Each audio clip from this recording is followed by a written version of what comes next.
Good afternoon. Welcome to today's webinar. My name is Anna. I'm one of the scientific training officers here at EMBL-EBI. Today we're having a talk from Yvonne Lucy from UniProt, and then she'll be joined for questions by her colleague George Giorgio.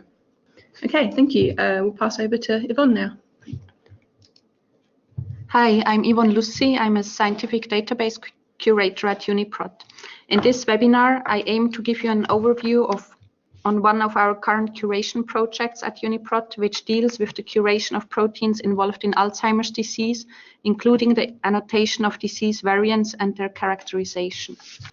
UniProtKB, the Universal Protein Knowledge Base, is a joint effort of the UniProt Consortium, which comprises the European Bioinformatics Institute, the Swiss Institute of Bioinformatics, and the Protein Information Resource.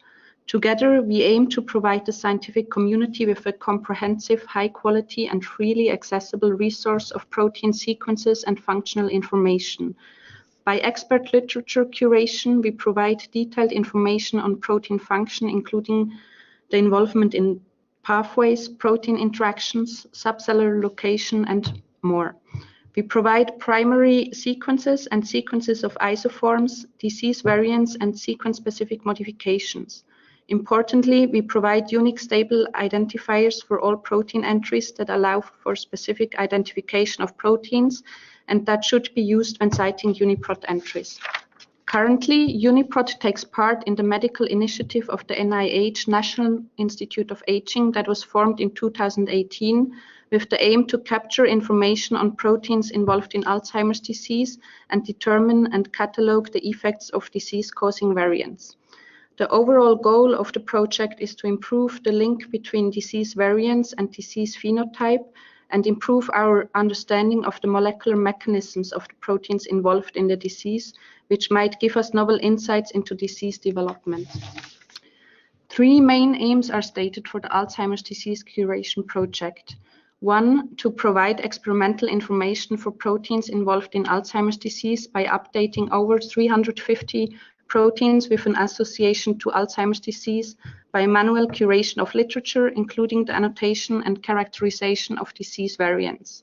Two, to support a network-based navigation of disease-related proteins by adding 5,000 binary interactions into INTACT, the molecular interaction database. And three, to enable the Alzheimer's disease research community to fully explore the richness of UniProt functional annotations for the disease by organizing workshops to get feedback and input from Alzheimer's disease researchers, and by developing the disease portal, which will offer a disease-centric entry point to the information in UniProt. Alzheimer's disease is a chronic neurodegenerative disorder characterized by progressive dementia, and it is the most common form of dementia in the elderly. It is characterized by the accumulation of amyloid beta plaques and neurofibrillary tangles of hyperphosphorylated tau protein. Ultimately, the disease leads to the degradation of neurons and neuronal dysfunction. Clinically, two main forms of Alzheimer's disease can be distinguished. The early onset, which is mainly caused by mutations in the amyloid precursor protein APP, presenilin 1 and presenilin 2 genes. And the late onset Alzheimer's disease, which is caused by mutations in the ApoE gene and mutations in many other genes have been identified. Overall, Alzheimer's disease is a genetically heterogeneous disorder, and up to date, the mechanisms of disease development are poorly understood. It is estimated that over 450 proteins may have a genetic link to Alzheimer's disease. The challenge is to establish a relationship between protein variants and disease phenotype, which will hopefully help to gain a better understanding of disease development. To identify curation targets for the project, following criteria were applied.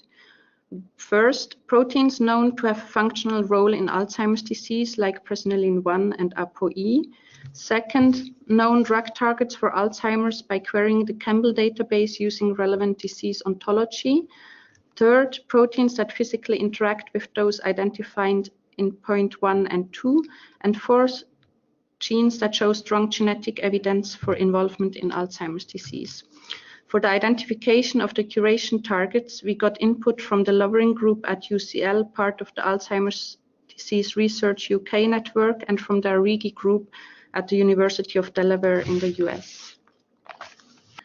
The identified curation targets include microtubule-associated protein tau, which is at the basis of neurofibrillary tangles formation, and the amyloid precursor protein APP, as well as proteins of the secretase complex, which are involved in APP processing, leading to amyloid beta formation, and if dysregulated, to amyloid plaques and aggregation. Further, the identified curation targets, here only named a few examples for illustration purposes, can mainly be grouped in a few main pathways and processes and include proteins of the neuronal synapse, proteins involved in lipid metabolism, the inflammatory response, endocytosis, proteins of the cytoskeleton, as well as transcriptional regulators. To access one of the protein entries, you can search your protein of interest in the free text search bar. The advanced button to the right of the search bar gives you the option to refine your search and search for specific disease terms like Alzheimer's disease, for example. Below the search bar, there are quick access tiles that allow you to search specific UniProt resources. You may also access disease information through the Disease Access tab, where diseases annotation in UniProt are listed alphabetically. Now, I would like to guide you through one of the curated protein entries that is associated with Alzheimer's disease, with the example of the well-characterized presenilin 1 protein. Each entry provides the unique accession number of the protein name, the gene name, and organism. To the left of the main section of the entry, there is a list of quick access tabs that list the contents of the entry and that allow you to jump straight to the sections of interest. There are also tick boxes that allow you to toggle the visibility of the sections in the entry, allowing for more focused analysis. If you have any queries or feedback on any of the entries, please do email us at help@uniprot.org. Presenilin 1 was one of the first proteins identified to be involved in early onset Alzheimer's disease. It is the catalytic subunit of the gamma secretase complex that is cleaving the amyloid precursor protein APP into amyloid beta. The description of its molecular functions and involvement in various signaling pathways can be found in the function comment. For reviewed entries, the relevant publications will be cited throughout the entry to denote the source of the data. A full list of publications may also be viewed by clicking on the Publications tab to the left of the main entry. The Publications viewer lists all curator-reviewed and small-scale and large-scale computationally mapped publications.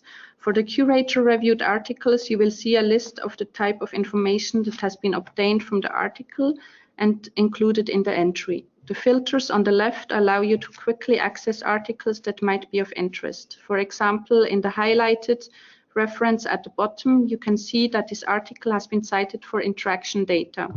To quickly find all the publications that have been cited for interaction data, click on the interaction filter. Various hyperlinks are available in this viewer. There are links to direct you to the relevant article in PubMed and EuroPMC, and links are also provided to direct you to other entries in UniProt that also cite your article of interest. Further, in the interaction subsection, details on protein interaction partners, the nature of interactions, and the description of protein complexes can be found. Where known, the interaction region of the protein will be indicated. Protein interactions may give you insight into the involvement of interaction partners and protein complexes in disease development through guilt by association.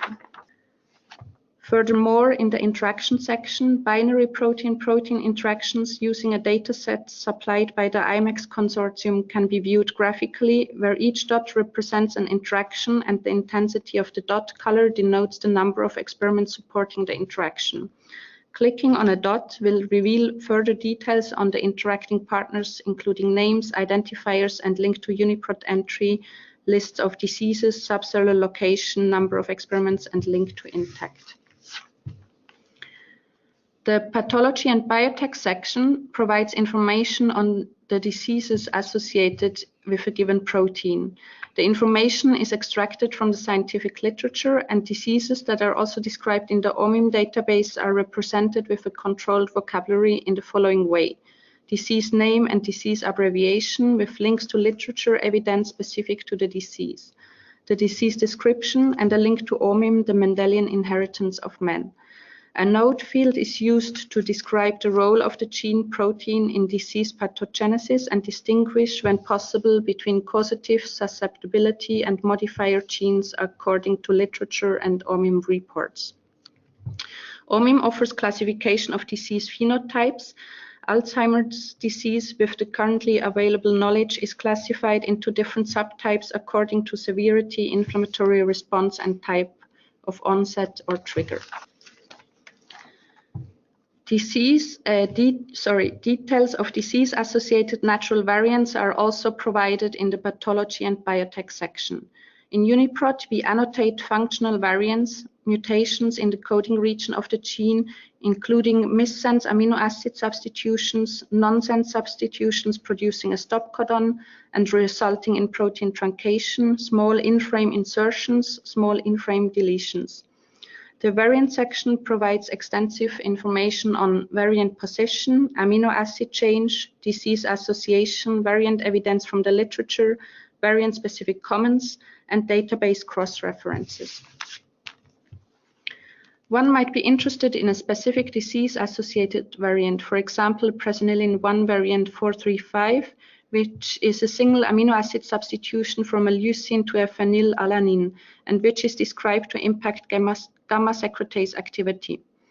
To further analyze the impact of the variant of interest on protein structure and function, variant and sequence feature positions may be viewed graphically by selecting the feature viewer. In the feature viewer, human sequence variants from peer-reviewed journals are displayed, but also large-scale variation data is imported from a range of other resources. The feature viewer allows for amino acid alterations and modifications to be viewed spatially and in the context of other protein features such as protein domains and post-translational modifications. Clicking on the individual icons, information about the amino acid residue are displayed and relevant publications are listed. By selecting our variant of interest, presenilin 1 variant 435, the variant position and the overlap with the PAL motif is highlighted in yellow, and the relevant literature describing the PAL motif is indicated. The publication describes the importance of the PAL motif for the normal conformation of the active site of presenilin proteins, thereby highlighting the functional consequence of the disease-linked variant and suggesting that impacting the catalytic activity of presenilin 1 may be associated with Alzheimer's disease. Further, the feature viewer displays protein structures that are imported from PDB, the protein data bank for three-dimensional protein structures. The position of protein features, for example, our variant of interest, can be highlighted in the displayed structure in yellow, showing a possible impact of the protein sequence variation on the formation of the protein structure. Structural consequences of disease variants may also be of interest for biomedical companies and drug development. To summarize, with the ongoing curation project on proteins associated with Alzheimer's disease, we hope to give new insights into the molecular function of proteins associated with Alzheimer's disease and disease mechanisms, to provide a relation between protein variants and disease phenotype, and linking molecular defects to disease, to provide a network of proteins and interactions underlying disease development, and to give an overview for researchers in the field of neurodegeneration, clinicians, and biomedical researchers. A short outlook to new developments at UniProt. The disease portal is currently in development and will allow researchers to access the data in UniProt through a disease-centric entry point. It will list proteins associated with Alzheimer's disease, provide an overview on the interaction networks of these proteins and their involvement in different signaling pathways. It will facilitate navigation between proteins known to play a role in disease progression, and additionally, it will allow these networks to be extended by proteins identified through guilt by association. For example, when one member of a protein subnetwork has a strong association with a given disease, we should consider all members of the subnetwork as potential drug targets, thus enhancing our understanding of the pathology of the degenerative disease process. Finally, I have listed the various ways in which data from UniProt can be accessed, and further details regarding programmatic access are provided in the link. There are, for example, services providing genomic coordinates of UniProtKB sequences, including disease-associated variants, and other services providing annotations imported and mapped from large-scale data sources.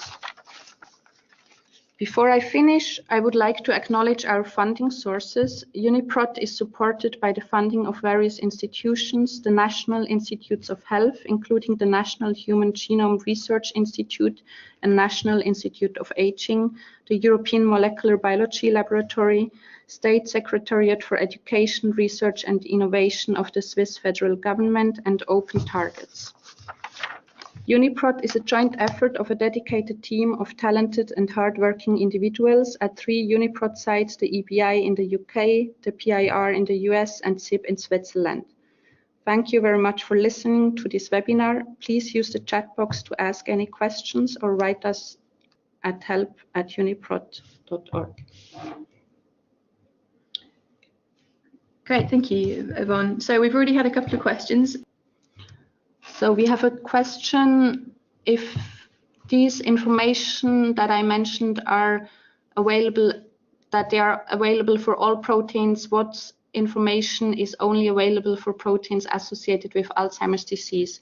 So we have the disease-specific comments, for example, that are only mentioned for proteins that are involved in Alzheimer's disease, and of course also the disease-associated variants. And then also the interactions that you can find in INTACT that are specific for the Alzheimer's disease state. To follow up with this, there are, for other diseases, this information is captured for those proteins associated with them from associations between UniProt identifiers and OMIM. So whenever a new phenotype in OMIM is reported, we try to incorporate it to UniProt as fast as possible with the associated disease. It's not only strictly for Alzheimer's, but for the purpose of this talk, we focused on Alzheimer's. So there's a question, can you describe more deeply the interaction of two proteins? So we capture information on the interaction of proteins from experiments like immunoprecipitation, co-immunoprecipitation experiments, or so co-IPs, structural information from NMR and X-ray crystallography. Yes. And we try to capture also, if available, the location of the interaction. So if it's C-terminal, N-terminal, or which domains are involved in the interaction. We also capture information on protein complexes, not only binary interactions. And for the most part, if whatever interaction data we import from external sources, we really rely upon the IMEX consortium and INTACT to provide us with more information. If something's not clear in the literature, as curators, we can only go with what's been given to us in the literature. And if we're uncertain, we contact an expert to make sure that the report, that the interaction that we're putting into the entry is correct. So there's a question on, for the Alzheimer's disease portal, are the searches always categorized by the OMIM classification of Alzheimer's disease? I don't think Alzheimer's disease researchers think about AD classifications that way. So for the moment, we use the classification of OMIM for Alzheimer's disease, where there is about 13 subclasses of Alzheimer's disease. And for other disease curation, which is not captured in OMIM or doesn't have an official nomenclature in OMIM, we use a note with a free text description of the disease. But for Alzheimer's disease, we use the one that is provided by OMIM. And in particular for the disease portal, it's going to be presented in the fact that we think that, this is the data that's been presented to us about genes involved in Alzheimer's. So if you were to search Alzheimer's on the disease portal, you should get back the list that has the UniProt entries that are associated with it. And in theory, that should be able to apply for any of the other diseases that we capture in UniProt, correct? So I read the question out loud. Are the interaction networks available in UniProt different from the networks available in other resources such as string? So to answer this one, the interaction networks that we capture are really based on the literature that's provided to us and also what we import from Intact and from the IMEX consortium.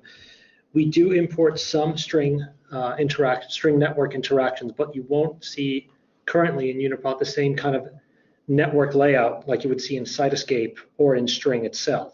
But that data is present in UniProt and DR lines, which is part of a programmatic access line that you can take a look at in the actual downloadable file from UniProt in this text format. So you can map string to UniProt and vice versa. So. Okay, so if there are no more questions, we can leave it there, but do get in contact with UniProt. There's an email address to contact on the website following the webinar if you do have any more questions. And so thank you to Yvonne and George for the webinar, and thank you to everyone for listening and for your questions too. Look forward to seeing you again at another webinar.